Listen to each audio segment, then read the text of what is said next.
Do your family or friends know how much you earn? And do you want them to?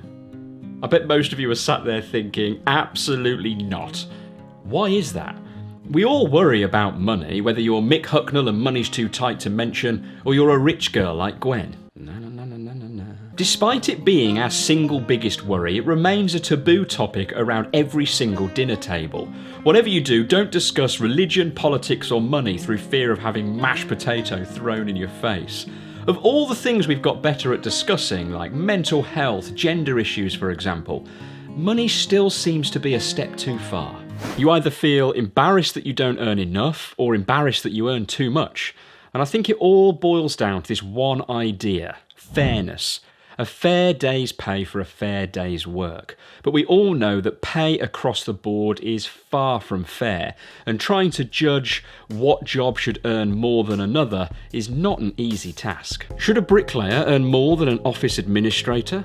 Bricky would say you're damn right, out in the elements getting their hands dirty, and it's a skilled task too. But the office worker would roll their nose up as they make a mean spreadsheet with formulas and everything. I'll let you fight that one out in the comments, but it does raise the conundrum of, should we be discussing money, and perhaps more specifically what we earn, more openly and honestly? If it wasn't such a taboo, it's argued that it could go some way to solving some pretty serious issues, perhaps the biggest of which is the gender pay gap. And given up to 70% of us have money worries, could it make us generally happier? Can I tell you a story that I've never told anyone? I can't quite believe I'm going to say this out loud, and why I've chosen the internet as the place for this is beyond me, but here it goes. As regular viewers know, I'm a financial advisor for a living, and the earnings in my industry vary massively, from top performing advisors earning high six-figure salaries and people earning much lower, more modest amounts, and then everything in between. When I was coming up through the ranks, building a client base and working every hour God sends, it wouldn't be uncommon for me to drive 4 hours to a meeting for a guy that didn't even really want to see me. In fact, I distinctly remember driving all the way down to a post office in London to go and meet a guy, not just a guy in the post office, he owned the place, and he tried to make me conduct the meeting whilst he was serving customers at the counter. So I was like, oh, can I try and tell you about a balanced investment portfolio? And he's peering over my shoulder going, first class or second, love? It was honestly a complete waste of time. I just left. I drove a 6-hour round trip for a 4-minute meeting. But I've moved on and I'm not bitter at all. Anyway, that's not the story. The story is I'd always had this idea in my head of a £10,000 month.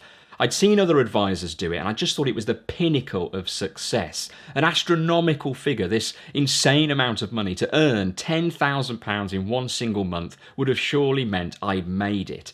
I'd had jobs in the past where I'd not earned much more than this in a whole bloody year. And you know what? It happened. I did it. I earned over £10,000 in one single month. And do you know what the overriding emotion was to this landmark achievement that I'd strived towards for years and years? The reward for those countless motorway hours and unwanted post office meetings. Happiness, joy, elation, you might think. Nope. I was overwhelmed with embarrassment. And it was weird. I remember finding it so confusing. I'd worked really hard for this. It was years in the making, and yet I still felt really embarrassed.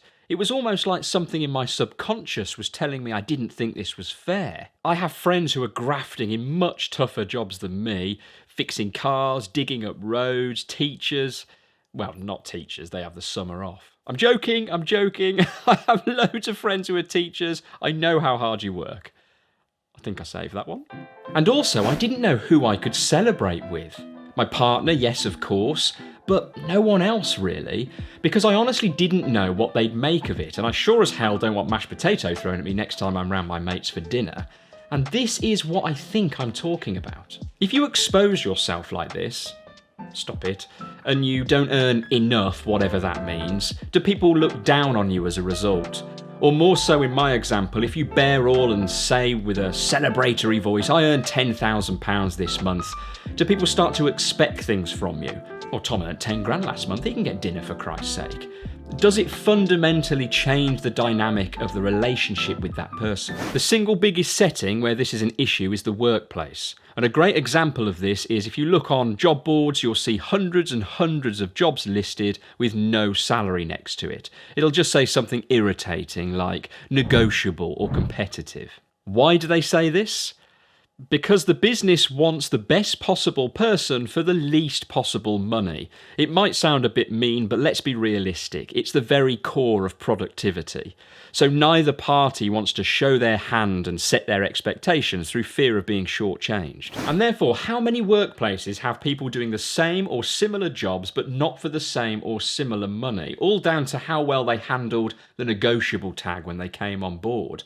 For heaven's sake, don't talk about what you earn at work, right? If Sue hears you're on 5 grand more than her, she'll go home and kick the cat. PayScale found that the main reason people leave their job is money. Simple. But perhaps more interestingly, 55% of those people who left their job for this reason because they felt they were being shortchanged were in fact not. If finances were talked about more openly, it would go some way to solving this issue, and perhaps even bigger issues like the gender pay gap. Now, I don't want to get into the gender pay gap today. I think that is a much more complex issue than people try to make it with little sound bites. So let's park that for now. It deserves its own video. I scoured a load of forums where people were discussing the idea of whether you should talk about your earnings with family and friends, and it seemed to be widely suggested that you should keep social boundaries with friends and nosy relatives, saving that privileged info for your spouse only. In this Reddit, it was concluded that the answer to the question, do you tell your friends and family how much you make, 30% said absolutely not, 56% said yes in a way or with limitations, and only 14% said yes absolutely. And I bet that 14% earned good money. I even stumbled across this survey done back in 2015 where 43% of Americans don't know what their spouse makes. That blows my mind entirely. Have you ever heard of stealth wealth? It's this idea of being secretly rich. The idea of being the richest person in the room, but you're sat there in an old pair of jeans and a No Fear t-shirt from 1993. Hey, we all had one. It's talked about at length by blogger Financial Samurai. I'll leave a link in the description. And he tells a story where he had a friend who'd been offered a new job, and he was pestering him to find out how much he earned. They were in similar fields, so he could work out whether or not he was being offered a half-decent deal. And when Financial Samurai, we'll call him, finally broke down and told him exactly what he earned, he went on to use that information to go and counter his new employer. It backfired horribly, the employer pulled the job offer entirely, and his friend holds Financial Samurai entirely responsible for that mess to this day. And he uses that story as an argument for why keeping your success to yourself might be a better solution. And I sort of get it, but what's the point in working so hard to be financially successful if you can't enjoy it? All over his website are ideas like don't drive a nice car in public and don't flash your bling. He even goes as far as saying stop smiling and acting all happy. For f***'s sake, I am not inviting this ninja to dinner. If there's anyone I'm chucking mashed potato at, it's this guy. But I also accept that saying what's the point if you can't enjoy it is a bit of a contentious thing to say, isn't it?